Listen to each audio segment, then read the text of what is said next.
Hi, my name is Matt Walsh. I'm a community member in Nashville and a father of four. You and the school board have decided that our kids should go to school all day, every day, wearing muzzles like rabid dogs. I have listened to your arguments, and I've noticed that they're missing a few things, namely evidence, data, science, common sense, and basic human decency. You presented no facts at all, so let me do that now. Here they are. COVID poses almost no risk to our kids at all. 4.2 million children have tested positive for COVID. A total of 0.008% of them have died. What about the flu? The CDC estimates that 480 kids died from the flu in the 2018-2019 season. That's more than have died from COVID in a year and a half. Now, did anyone on this board suggest at any point that year that kids wear masks? Did anyone in this room suggest that at any point anyone wear masks for flu, which again is more dangerous to kids than COVID? That's a fact. Now,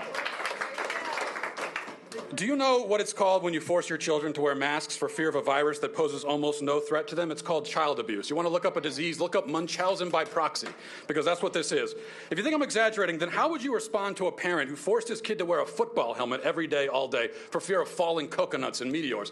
Your kid is almost as likely to die of COVID as he is from a rock from the sky, and yet if you saw that, you would say to that parent that he is abusive, that he is forcing his kid to participate in this utterly insane charade in order to satisfy his delusional, psychotic hypochondria. Now, do any of you know what sort of psychological damage we do to children by forcing them to cover their faces, teaching them that the air is toxic, that everyone around them is sick? Have you wondered about the health effects of forcing kids to breathe through sweat and spit and dirt-soaked rags every single day? What about learning to read and they can't see the teacher enunciating the words? What does it do to a child's developing immune system if he has to wear a mask all day, every day? You're satisfied to place this burden on children anyway. And why? It's not to keep them safe. They are safe. It's not to keep the adults safe. They can all get vaccinated if they want. No, you do it to make yourselves feel better and to protect yourselves politically. The child's mask is a symbolic security blanket for you, not them.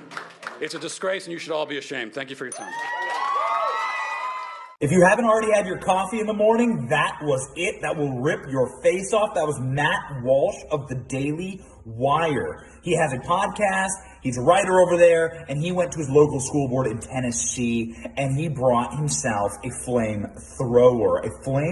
speech that burnt the building down. Wasn't it amazing to hear the parents screaming in the background with joy, with cheers, to have people stand up for our students, for our children? It's amazing. My daughter's right over here. She is going to live free. Us as parents are deciding to take back this country. It's amazing how we actually needed this little push.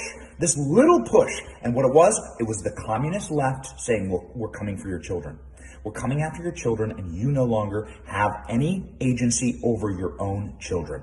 It's amazing. We can suffer so much to ourselves, to our careers, to our jobs, to our neighborhoods, to our police. We put our head down. We grit our teeth to our election integrity. We grit our teeth. We think about it. Next election. Okay, next election. All right, we'll go get them. And then they come after our kids. Now it's different. Now it's real, and Americans are standing up. It's a beautiful thing.